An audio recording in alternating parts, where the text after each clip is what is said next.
Hey, what's up you guys, I don't have an intro. Today the master of animation is going to teach you his way. Just kidding, I'm a mediocre hobbyist animator. One that doesn't know the right terms for things, but one that has some tips that could help. However, I suggest you take them with a grain of salt, for I am not an expert.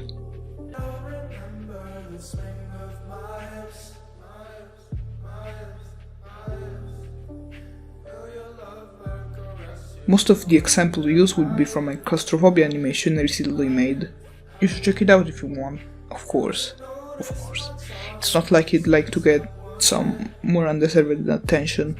Listen, I know there's way more stuff than that. Technically it should be like keys, extremes, breakdown, and in-betweens, but let me tell you, I don't know shit. I'm just going to use the simplified version I have in my baby brain. Principal poses, as it's shown in the example, are the important parts of the animation. Without drawing them, your animation will go all over the place. What I suggest you to do is to draw the principal poses, the in-betweens inside in-betweens, and yada yada. You can keep going till you're fully satisfied with the smoothness of your animation. But remember, if the principal poses don't give you a good concept of what it will look like, or if you draw frame after frame, your animation will just have a drop in quality, no matter how many frames you draw. It's very important to place your frames properly. I tend to be lazy with this and use the same technique over and over again, sorry, but placement is something that is pretty underrated. It helps with the pace of the animation. It could give you more or less energy depending on what you're doing. Say you have 13 frames, there are countless ways to place them. I see a lot of animators doing this and while it's okay, it looks a bit bland. Maybe it's a personal taste of mine, but to add some spicy smoothness, I tend to place them like this. Same amount of frames, but hopefully a much more pleasing effect. And, well, you could test many other different things. Follow your own rules and you'll have your own animation style. Go wild. Ironically enough, a good use of timing saves a lot of time. In my claustrophobia animation, which you should check out if you want, I use different timing for my frames to save time. In things that move quickly, it's good to keep a high frame rate, because you can avoid drawing an in-between for every single thing. The eye will not be too bothered by that. But if you move them slowly, it could turn out quite awkward. But with small, slow movements, like this one, I think it's fine to use a slower frame rate. You can notice that the frames are placed really close to each other. Imagine how awkward it would be to have them far away from each other. Yikes. I could use the same amount of frame in a quicker animation if I wanted. But you have idea how much time that will take? Scary. But hey, if you want to challenge yourself, you could try that. Make sure not to die though. I love squash and stretch. I'm not sure if it's necessary, but it will give much more life and energy to your animation. I highly suggest you to give it a shot. Squash and stretch is a technique that is especially used in older cartoons. It's the practice of squashing and stretching your character as if it's some plastic object. If used wisely, it will help your animation look less stiff. Squash and stretch is also used in small frame, those funny looking frames that help the action look faster without having to draw a frame for everything. But just like squash and stretch, you shall use them wisely. It's all about energy, buddy. When a character starts their action after staying still for some time, making them start their action without any anticipation may look a bit sudden and robotic. And that's kinda sad because it's an issue I see very often. And it could be fixed with a single frame, an anticipation one, a ready set go frame, you know?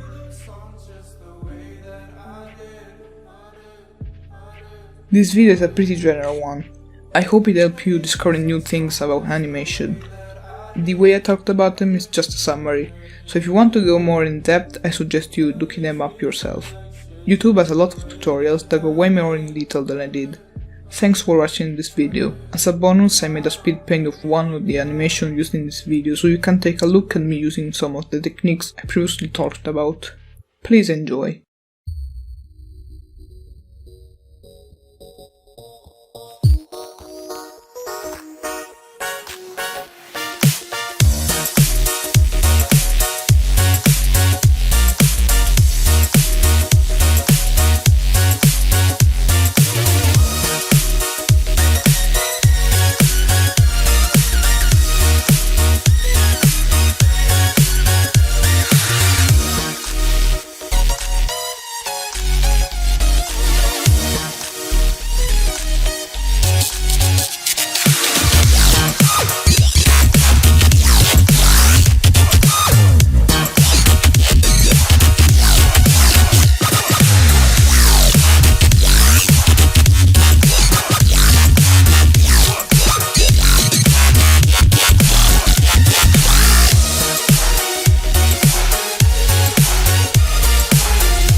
Bye.